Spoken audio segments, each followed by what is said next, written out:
আল্লাহ বলেছেন আকিমুদ্দিন, তোমরা দিন কায়েম করো। এখানে দিন শব্দকে আল্লাহ ইসলামের সহি আকীদা বিশ্বাস করতে ব্যবহার করে। এই সহি আকীদা শব্দ দুইটা কুরআন হাদিসের ভাষা। খালেস বাংলা ভাষায় এর অর্থ বলতে পারেন বিশুদ্ধ মতবাদ।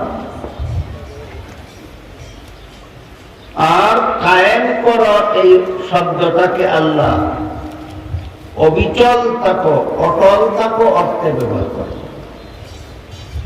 আয়াতের মর্ম দ্বারায় তোমরা ইসলামের বিশুদ্ধ মতবাদে অটল থাকো।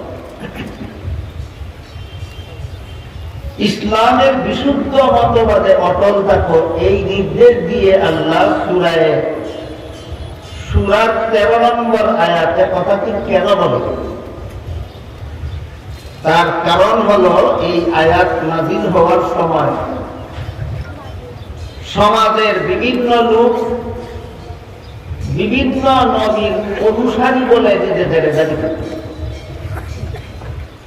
আর আমাদের সকলের জানা থাকা দরকার যে সমস্ত নবী রাসূলগণের মাধ্যমে আল্লাহ দুনিয়াতে একটি মাত্র ধর্ম প্রচার করেছেন, সেটা হলো ইসলাম। আদম আলাইহিস সালাম ইসলাম ধর্ম প্রচার করেছেন, নূহ আলাইহিস সালাম ইসলাম ধর্ম প্রচার করেছেন, ইব্রাহিম আলাইহিস সালামের প্রচারিত ধর্মের নাম ইসলাম, মুসা আলাইহিস সালামের প্রচারিত ধর্মের নাম ইসলাম,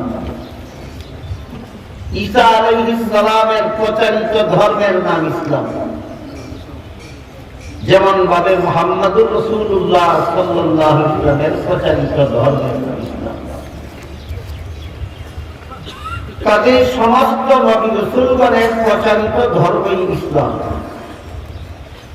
এজন্য আল্লাহ সূরা আলে ইমরানের 85 নম্বর আয়াতে পরিষ্কার ভাষায় বলে দিয়েছেন, মাই ইয়াবতাগি গায়রাল ইসলামি দীনান ফালান ইউকবাল মিনহু।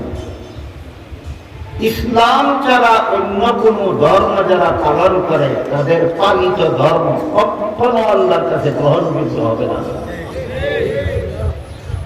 কাজেই ইসলাম ছাড়া যে কোনো ধর্ম দুনিয়াতে যে কোনো মানুষ পালন করুক, এর মানে হলো সে কোন নবীর অনুসারী নয়। যেহেতু সকল নবীর ধর্ম ইসলাম, তাই যে ইসলাম পালন করে না সে কোন নবীর অনুসারী? কোন নবীর অনুসারী। এই জন্য আল্লাহ সূরা আলে ইমরানের 85 নম্বর আয়াতে পরিষ্কার ভাষায় ঘোষণা দিয়েছেন,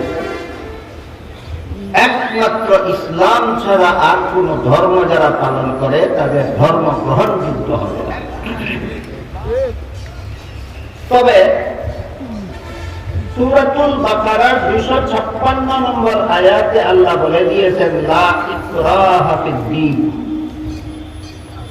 এর অর্থ হলো ধর্মের বেলায় বল প্রয়োগ চলবে না।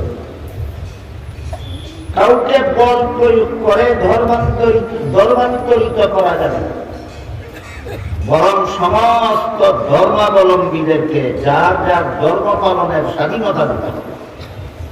তাই প্রশ্ন লাগে